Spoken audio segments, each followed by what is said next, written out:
Sejarah perkembangan audit.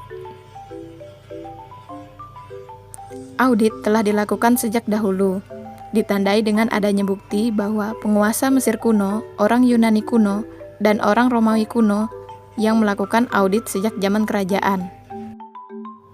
Pada tahun 1800-an, audit terkait dengan perundangan Inggris selama revolusi industri, sehingga tujuan awal dari audit adalah menemukan kecurangan.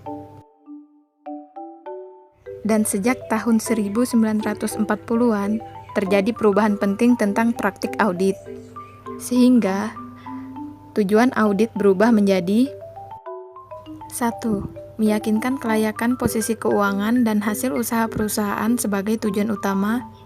2. Menemukan dan mencegah kecurangan atau kesalahan sebagai tujuan sampingan.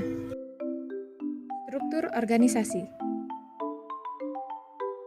Setiap perusahaan memiliki struktur organisasi yang berbeda, dan struktur organisasi tersebut harus menunjukkan garis-garis wewenang dan tanggung jawab yang jelas. Hal tersebut dilakukan untuk memperkecil terjadinya penyimpangan.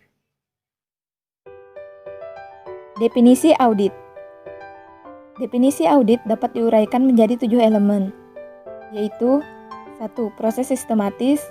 2. Memperoleh dan mengevaluasi bukti secara objektif. 3. Asersi tentang tindakan dan peristiwa ekonomi.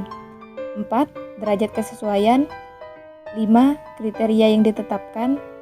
6. Mengkomunikasikan hasilnya. 7. Kepada pemakai yang berkepentingan.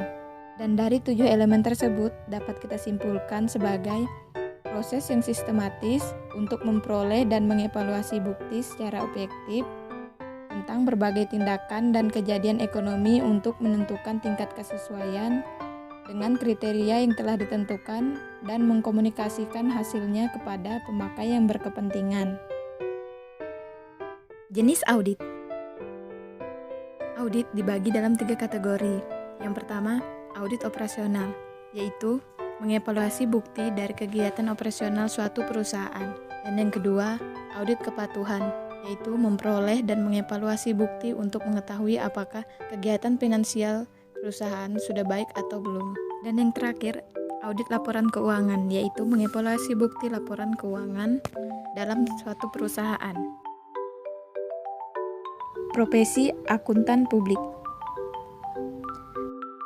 Syaratan menjadi akuntan publik di Indonesia, yaitu berdomisili di Indonesia, memiliki register akuntan publik, menjadi anggota IAI, lulus ujian sertifikasi akuntan publik, pengalaman kerja minimal 3 tahun, menjadi ketua audit minimal 1 tahun, wajib memiliki kantor akuntan publik atau bekerja pada koperasi jasa audit. Tipe auditor dibagi menjadi 3. Yang pertama, auditor internal, yaitu karyawan suatu perusahaan.